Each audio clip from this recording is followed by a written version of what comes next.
शहर से लेकर गांव तक हर गली मोहल्ले में हम आएंगे आपके पास और उठाएंगे आपकी आवाज। भागीदारी संकल्प मोर्चा ने जिलाधिकारी के माध्यम से राष्ट्रपति को ज्ञापन देकर विशाल धरना प्रदर्शन किया। प्रदेश की बिगड़ती कानून व्यवस्था और वहां आरक्षण समाप्त किया जा रहा है। किसान ने इसका जमकर विरोध कर भागीदारी संकल्प मोर्चा द्वारा राष्ट्रीय संपत्तियों को निजी क्षेत्रों में बेचा जा रहा है। इससे राष्ट्र की अपूरणीय क्षति पहुंचाई जा रही है। क्षेत्र में हो रहे अन्याय अत्याचार रुकने का नाम नहीं ले रहे। प्रदेश सरकार का प्रशासन पर नियंत्रण खत्म होता दिखाई दे रहा है। मजदूरों को व्यवस्थित करने के लिए उन्हें कम से कम 15,000 रुपए का एक मुश्त तथा 7500 रुपए और 1000 रुपए प्रति माह आगामी वर्षों में दिया जाना चाहिए, जिससे किसान अपनी अनेक सारी समस्या का समाधान कर सके। किसान से लेकर अनेक जन समस्या झेलने पर मजबूर दिखाई दे रहे हैं। सरकार द्वारा इसके प्रति कोई ठोस कदम नहीं उठाया। वहीं ज्ञापन देने में कई लोग मौजूद थे।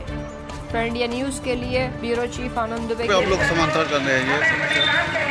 हम लोग लगातार जन अधिकार पार्टी भागीदारी संकल्प मोर्चा के तत्वाधान में पिछले 22 जून से सरकार की जो जन विरोधी नीतियाँ हैं उनके खिलाफ आवाज़ बुलंद कर रहे हैं। इसके अलावा जो कृषि नीति है वर्तमान तीनों के खिलाफ हम लोग आवाज़ बुलंद कर रहे हैं कि सरकार इन तीनों कृषि कानूनों को रद्द करे, क्योंकि किसानों को तबाह करने के लिए, और ये केवल किसान नहीं है विरोधी, बल्कि आम जनता के विरोधी, जो उपभोक्ता है उसके भी विरोधी है। तो ऐसी स्थिति में इस पर पूंजीवाद का ये चक्र न चलाए और ये जो किसानों को, आम जनता को गुलाम बनाने की प्रक्रिया चली आर्थिक रूप से, उस पर सरकार लगाम लगाए, इसको रद्द करे।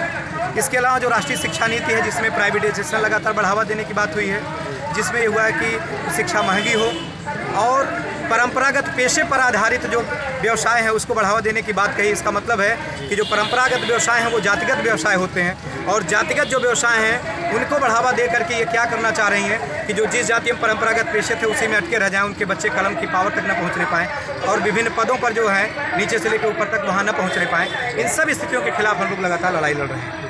उसके अलावा डीजल और पेट्रोल की आप आसमान छूती कीमतें हैं, सरकार कुछ नहीं बोल रही है, कोई आवाज़ नहीं उठा रही है। आप सोचिए कि इस डीजल की और पेट्रोल की बढ़ती महंगाई की वजह से हर क्षेत्र की महंगाई बढ़ गई है, चाहे खेती की हो, माल ढुलाई की हो, हर महंगाई, और उपभोक्ता पर उसका फर्क पड़ रहा है। रसोई गैस कितना ज़्यादा महंगा हो गया, 2014 से अब तक को तुलना कर लीजिए, 350 से इस समय 850 के आसपास हो गई है। सब्सिडी दे रहे थे, सब्सिडी का भी काम खत्म हो गया। जो हमारे कुटीर उद्योग थे, छोटे छोटे उद्योग धंधे, जिसमें सबसे ज़्यादा रोजगार मिला हुआ था गरीब आम जनता को, वो रोजगार छीन लिया गया और कुटीर उद्योगों को बर्बाद करके।